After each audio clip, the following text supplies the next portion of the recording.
we'll just use combination of boomerangs and patience here to hopefully make our way through the rest of these sons of guns. And that should be just about perfect. Even the Broodmother, not the end of the world. And there we go. Up to 6 enchant weapon scrolls. I should probably just use these. I mean, maybe I should try out the heavy brand and see how I like it. That will at least kind of inform whether I want to enchant this or not. Because the enchantment won't matter too much at the end of the day. The biggest part of the increase in ability here is just that base damage. So potentially I could throw all my enchants on the electric broadaxe for now.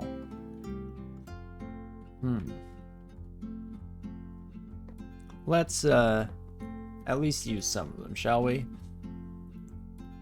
Just playing it a little bit on the safe side. We'll use a few, and that will hopefully help just even out the course of these fights here. Plus 11 Morningstar. Holy branded. I might pick that up. So Mindalay is at 16. Our skill is 12.7 with cross training. Current attack delay of 0.9. That's not bad. We at least have it as a backup option here. Another choice depending on what kind of enemies we come across. Ring of Fire we can definitely just leave behind for now. And that should be pretty much the entirety of Spider 3 here if I had to guess. At least I'd hope there isn't something terrifying lurking in the wings here. And that's fantastic. Let's see what kind of final vault area we come across here. I'm kind of hoping for something different because I think we mentioned just the other day that I've gotten the same ending to Spider pretty much every time in recent memory.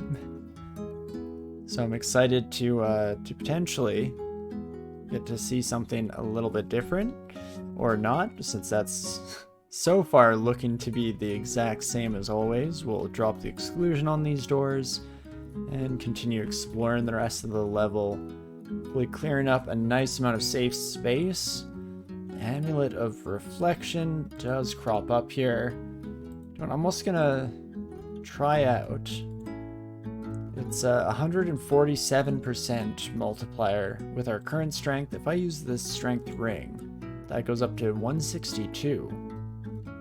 Okay, so that's actually a pretty decent increase in damage. So I think I will gladly take that. And we'll see how it goes. Didn't actually realize I was confused.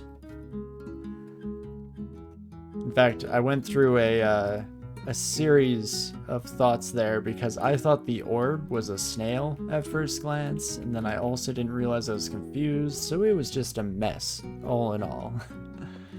Just sheer chaos going on. But there we go. Now we're ready to head into the final zone here and see what all we have in store. Let's bring out Trog's Hand, blend that with our current regeneration amulet to hopefully get some good movement there. And then next up in skills, evocation is definitely on the list. Potentially a bit more shields, bring that up to 18. Let's focus evo though. What else? More fighting is definitely good. More throwing is also good. Maybe we'll just toss that on in the background and see how that goes. And we should be fine against a bunch of simulacra here. Pretty decent cold resistance.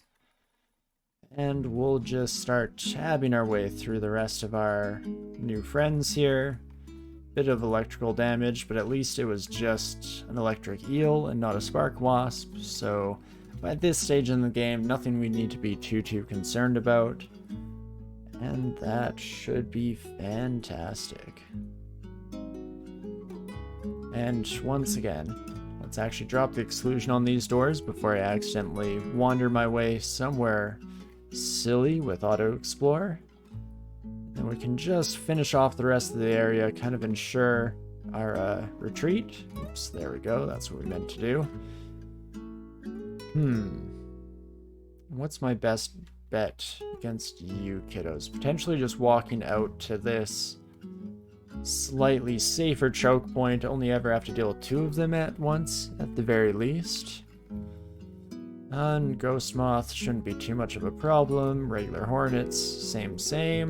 No Spark Wasps is actually a surprise. I feel like the last few times we've come across this ending, we have also dealt with those sons of guns.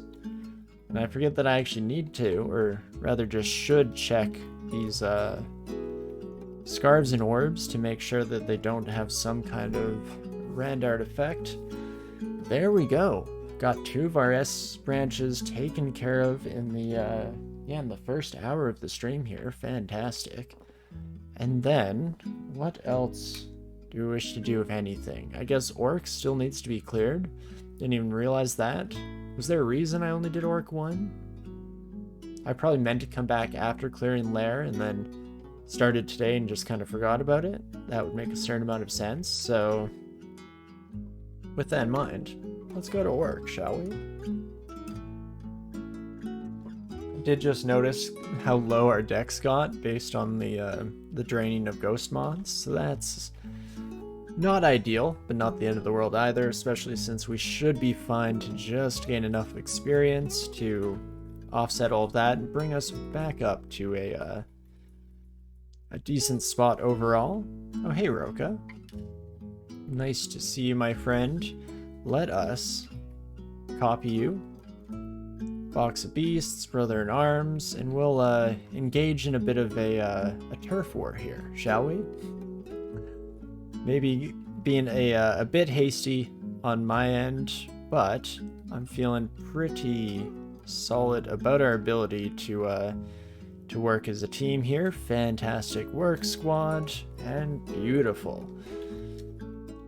I feel like Roka has very quickly joined the ranks of uniques that I'm not too perturbed by, and I'm not sure if that is the right decision. I feel like I've just been fortunate to play characters that do a fairly decent job against Roka, have a good matchup, and otherwise it is not something I should be this comfortable with. But let's check it out. Plus 10 scale mail. How does that rank? My AC would go up by 2. I'd lose my willpower vulnerability. Stats aren't super useful, but they at least protect against stat death. We'll mark it as a potential option at least. Keep our mind open. Plus 6 War Axe of Electrocution. Well, if I wasn't already wielding a Broad Axe of Electrocution, then that would be exceptionally tempting to pick up. And that should pretty much, if I had to guess, be the rest of Orc taken care of. Hello, Snorg. Goodbye, Snorg. You know, this is bringing me back to the days of when I used to clear all the S branches and Orc before doing Dungeon 12 through 15. Because the nice thing about that was that usually by the time I got to D12, after all that experience and treasure, it was just a nice reprieve from the stress of the previous sections, and I could just mince my way through without a care in the world. So it's a nice harken back to those simpler times. And okie dokie, that is Orc taken care of. So normally this is where we'd head to vaults, and we probably will. I'm almost tempted. Excuse me. To go straight for depths because things are going so well that I'm like, let's just go for the end of the game. How could it possibly go wrong? But we've fallen victim for just such a trap before, so let's maybe start with vaults. Can do a floor or two, see how it goes. It's a nice taster. A little more defensively laid out than depths while still being fairly comparable. Right. There is that. No willpower is going to be an interesting endeavor in vaults with all the sentinels walking around. Even great orbs of eyes are a potential risk factor for us here, which is very much not the norm. So something to keep in mind, to play it a little bit on the safe side, but otherwise still pretty much just spamming that good old tab key, making our way through the rest of our friends. Potion shop also is fairly likely to be exceptionally useful. Can buy heal wounds, probably don't need more curing right now. Traction is kind of interesting. Historically, attraction has come much closer to killing me than it has to actually being useful in any sense. But I could see this character being an exception to that. You know, we are very melee-centric here, and we deal a lot of damage. So attracting enemies up to us to deliver some swift kicks to the rear probably would work out, all things considered.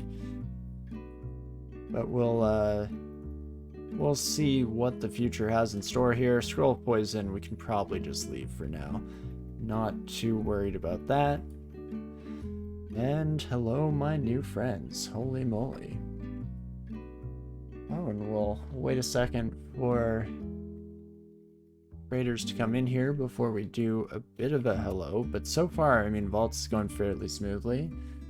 Hey there, my little unicorn. Thank you so much for the raid. I appreciate it. Welcome, welcome. Hello, Brain, as well. Hope you are both having a fantastic Sunday here. Wonderful weekend in general. Brain, always lovely to see you, my friend. And Unicorn, welcome. Apologies if you've been here before and I'm just blanking, but always nice to see new faces. Welcome, welcome. Ooh, a treasure trove. Let's see what is available here. A +3 Shadow Dragon skills to open up the treasure trove and see what's inside. Probably could get that handled. No worries at all. Thanks for the warm welcome. Bryn has recommended me. Oh, thanks, Bryn. And always fun to connect friends. Well, I definitely owe a lot to you in that category, Bryn, because you very much connected me with a lot of fantastic folks around here. I've never been here before, but enjoying your time here so far. Well, nice. I'm very glad. I don't know if you played DCSS before. That's this game, Dungeon Crawl Stone Soup. Exceptionally fun, old school, kind of classic roguelike. Definitely a challenging learning curve, to say the least, but super rewarding when you do get through it. Very mechanically focused, very kind of consistent gameplay. And yeah, it's a lot of fun for sure. I always highly recommend people to try it out, especially if they are fans of the roguelike genre. So yeah, it is a fantastic version of said genre. And I mean, it's a pretty easy sell, all things considered, because it is completely and totally free.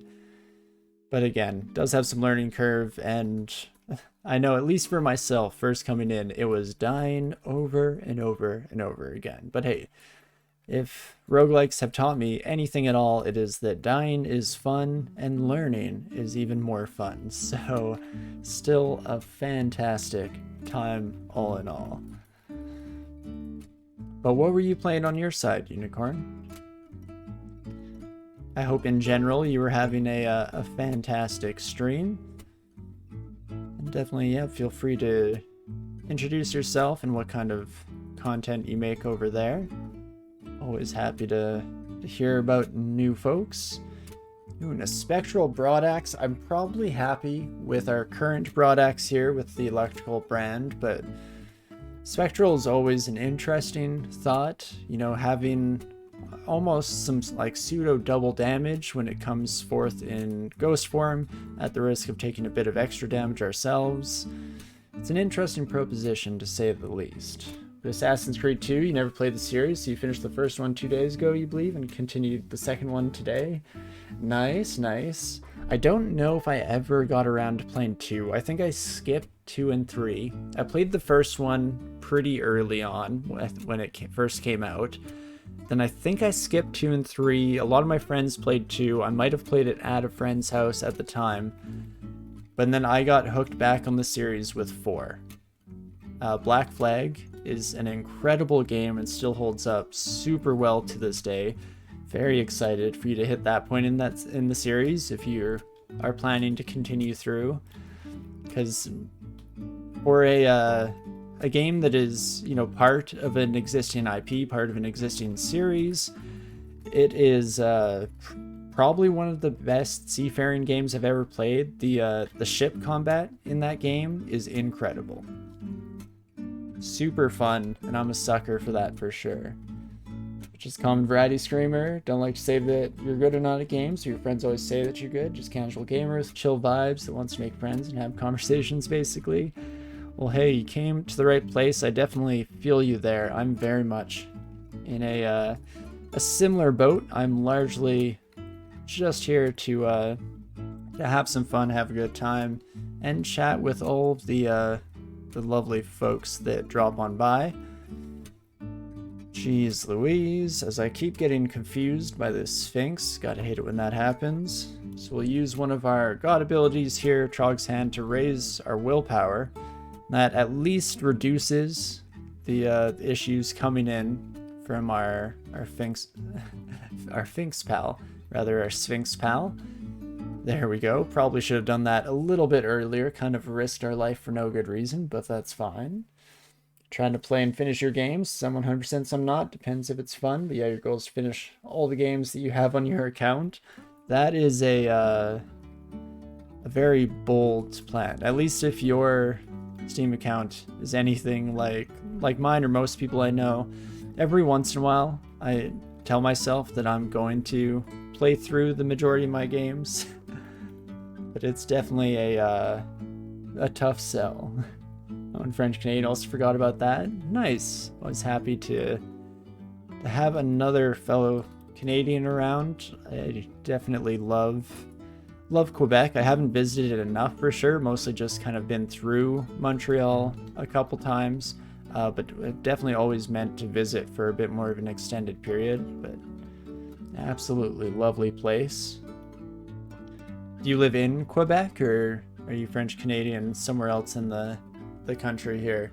I think you have more than 600 games, so going to be a long journey. Exactly. That's my issue as well. There's just far too much.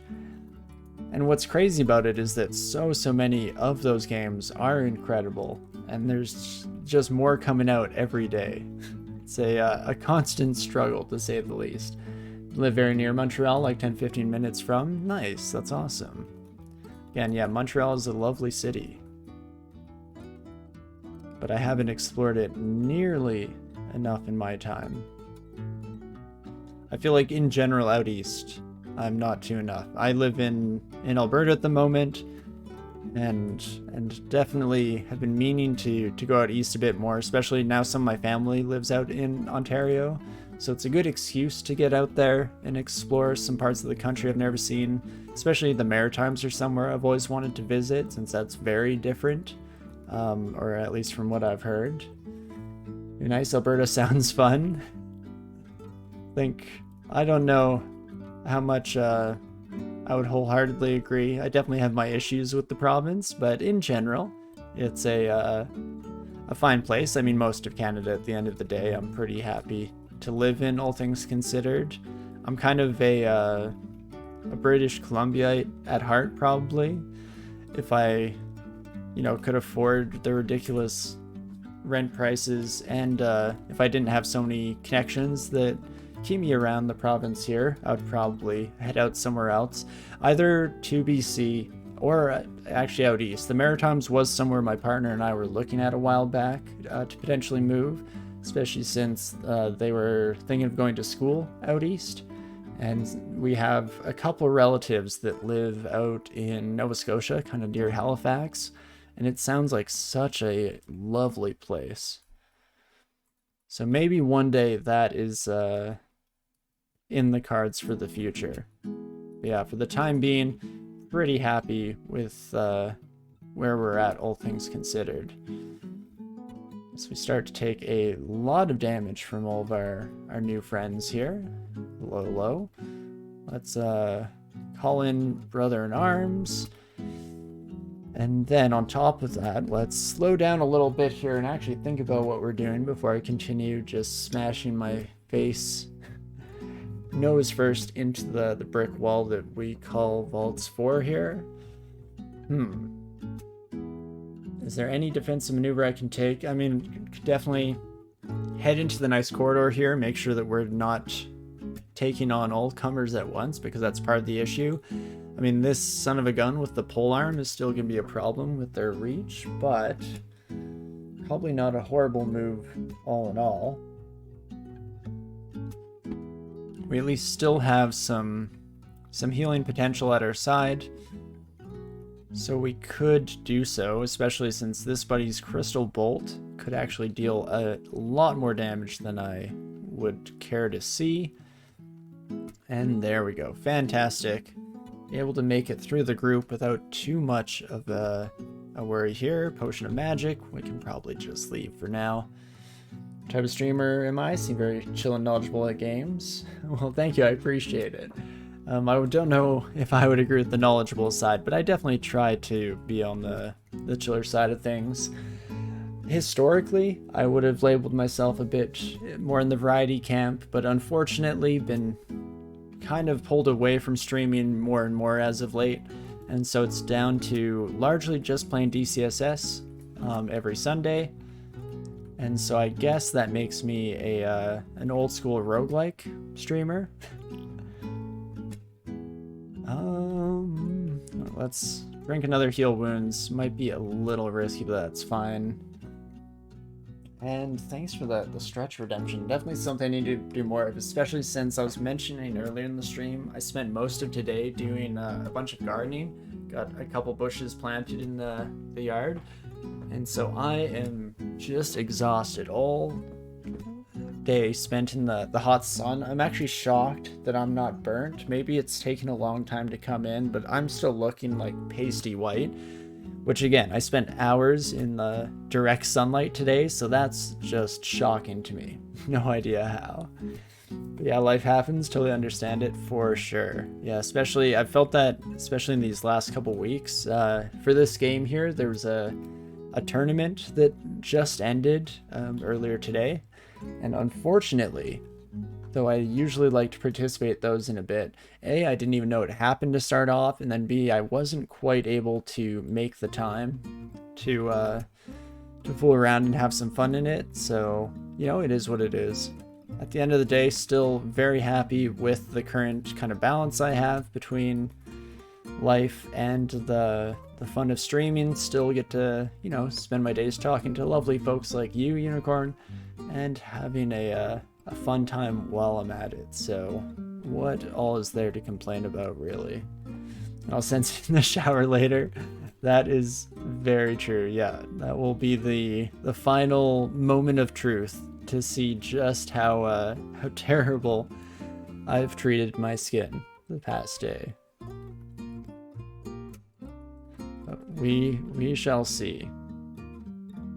I definitely meant to wear sunscreen because I'm normally someone who tries my best to take care of myself, at least where possible. I know, even as soon as I said that out loud, I'm like, I don't really take that great care of myself. I never drink water. I don't eat nearly consistently enough to be healthy. So maybe that's a bit of an optimistic take, to say the least.